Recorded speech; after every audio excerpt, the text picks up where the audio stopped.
बंगाल में आज खून बह गया। पॉलिटिक्स के नाम पर 2 मर्डर हुए, बम चले, गोली चल गई। 3 शहरों में जबरदस्त बवाल मचा है और तीनों शहरों में इंडिया टीवी के रिपोर्टर्स मौजूद थे। रक्त रंजित बंगाल की कहानी आज फिर दोहराई गई। आज शुभेंदु अधिकारी उसी नंदीग्राम में काउंटर रैली कर रहे थे जहां से ममता ने चुनाव लड़ने का ऐलान किया था।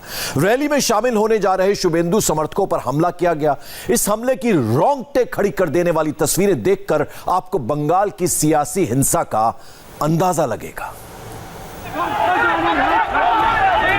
ये तस्वीरें भी देख लीजिए। खेजूरी में शुभेंदु अधिकारी की रैली भी हिंसा से अछूती नहीं रही। शुभेंदु के समर्थकों को खेतों में दौड़ाकर लाठियों से पीटा गया।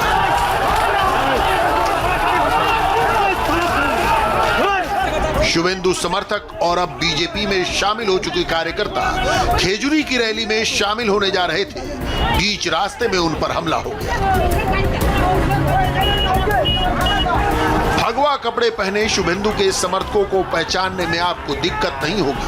पहले से घात लगाए बैठे लोगों को इनके जाने का रास्ता पता था। इस हमले का मकसद कार्यकर्ताओं को रैली में जाने से रोकना था। कई कार्यकर्ता इस कदर घायल हो गए कि उनको लाद फांद कर ले जाना पड़ा। रैली के बाद घायल कार्यकर्ताओं का हाल चाल लेने खुद शुभेंदु अधिकारी अस्पताल पहुंचे। उन्होंने गंभीर कार्यकर्ताओं को कोलकाता भिजवाने का इंतजाम किया। जो कार्यकर्ता अस्पताल में थे उन्हें भी मदद का भरोसा दिया। शुभेंदु के पीछे पीछे हमारे सहयोगी पवन नारा भी अस्पताल पहुंच गए। खेजूरी में आज बीजेपी की सभा थी, जहां बीजेपी समर्थक जब सभा में जा रहे थे तो उन पर हमला हुआ। इस हमले में 15 लोग घायल हुए हैं, जिनमें से कुछ लोगों को तुमलुक के जिला अस्पताल में भर्ती करवाया गया है। इस वक्त हम वार्ड में मौजूद हैं। इनको चोट लगी है, इनका सर फट गया है, हाथ में चोट आई है, इनकी भी पिटाई हुई है। एक केस को कलकत्ता शिफ्ट कर दिया गया है, बाकी लोगों को डिस्चार्ज किया गया है। इस हमले में कुल मिलाकर 15 लोग घायल हुए थे। बोल सकते हैं क्या हुआ था?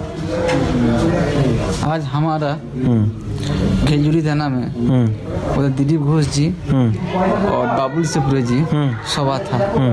इस सभा में हम लोग का भारतीय जनता पार्टी समस्त कर्मी आ रहे थे। तेतुल तला 12 तला जब वहाँ का एक स्टैंड है, उधर से शासक दल का कुछ दुष्कृति है। 50-70 आदमी था। उन लोग आकर हम लोग का पूरा हमला किया, लकड़ी लेके और पत्थर और बोमाबाजी कटाए करके हम लोग को मार दिया है। अच्छा, पूरा। तो बाकी लोग कहाँ हैं आपके साथी? सब ठीक है? बाकी 2-4 आदमी तो यहीं पे आए थे, बाकी आदमी किधर गए हम लोग को मालूम नहीं। तो इनके हाथ में भी चोट लगी है, हाथ से भी खून निकल रहा है, लकड़ी से मारा। अच्छा, लकड़ी से मारा है। तो यहाँ कुछ ज्यादा ही गंभीर घाव है जिसके ऊपर टाके लगेंगे। ये यहाँ एडमिट है। एक अति गंभीर केस को कलकत्ता रेफर किया गया है। बीजेपी के बंगाल प्रभारी कैलाश विजयवर्गीय ने इसके लिए ममता बनर्जी की पुलिस को भी दोषी ठहराया। विजयवर्गीय ने आरोप लगाया कि ममता के राज में पुलिस का भी आपराधिकरण हो गया है।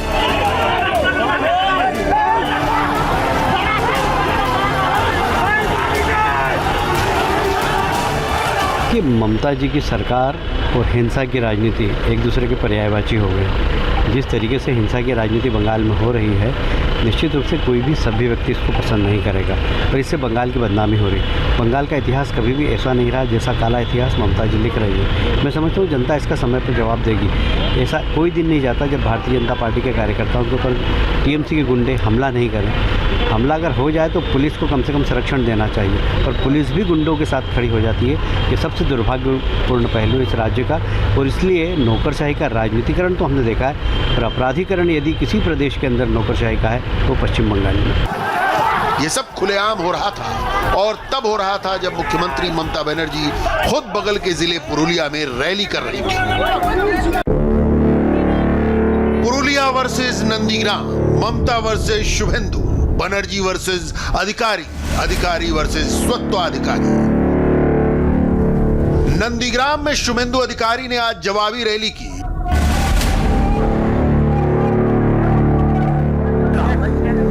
नंदीग्राम के खेजूरी में उनके कार्यकर्ताओं का जोश आसमान छू रहा था। इसकी तस्वीरें जब तक दिखती रहती हैं।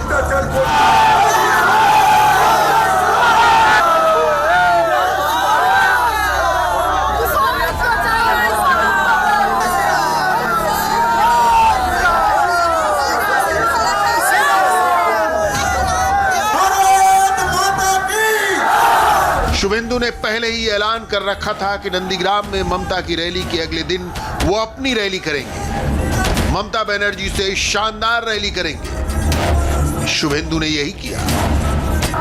खेजूरी की रैली का मैदान बीजेपी के झंडे और पीएम मोदी के पोस्टरों से पटा पड़ा था।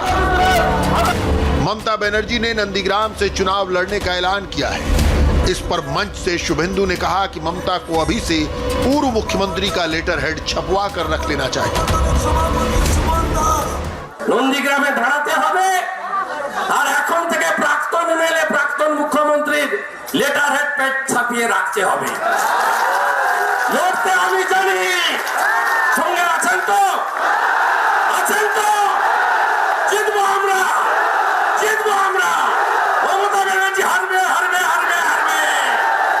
ভারত মাতা কি, ভারত মাতা কি। কৃষ্ণ কৃষ্ণ হরে হরে। शुभेंदु के समर्थकों का भी दावा यही था कि ममता बनर्जी को नंदीग्राम से खाली हाथ लौटना पड़ेगा। यहां शुभेंदु की मर्जी से इतर एक भी वोटर नहीं जाएगा। हमारे सहयोगी पवन नारा ने खेजूरी की रैली में मौजूदा लोगों से बात की। नंदीग्राम में ममता बनर्जी ने शुभेंदु अधिकारी को चुनौती दी तो शुभेंदु अधिकारी ने पहले ही ऐलान करके रखा था कि जिस दिन ममता दीदी नंदीग्राम आएंगी उससे 10 किलोमीटर दूर खेजूरी में वो ममता दीदी के हमलों का जवाब देंगे। हालांकि इस रैली में बोलने से पहले ही शुभेंदु अधिकारी स्पष्ट कर चुके हैं कि वो नंदीग्राम से अगर लड़े तो ममता दीदी को 50,000 वोट से हराएंगे। यानी अब सबकी निगाहें नंदीग्राम की जमीन पर है कि आखिर किसमें कितना है दम। क्या ममता नंदीग्राम में या कहें कि शुभेंदु अधिकारी के गृह जिले में उनको हरा पाएंगी, या शुभेंदु 50,000 से नहीं हरा पाए तो राजनीति छोड़ेंगे, क्योंकि बयान दोनों तरफ से तीखे हुए हैं और चुनौती दोनों तरफ से बड़ी दी गई है। किस्सू जाने ना, किस्सू जाने ना। এবং সারা জীবন ছাত্র বলুন, যৌবন বলুন, দার্জিলিংয়ে, সুন্দরবনেও, পাহাড়েতেও, सोमवार को नंदीग्राम, मंगलवार को पुरुलिया। শহরে শহরে जहां ममता दीदी की नजर है, जनता को पूरी खबर है। पुरुलिया में जनसभा यानी जंगल महल में जनसभा। पुरुलिया जंगल महल का सेंटर है। जंगल महल में जनसभा का मतलब बीजेपी के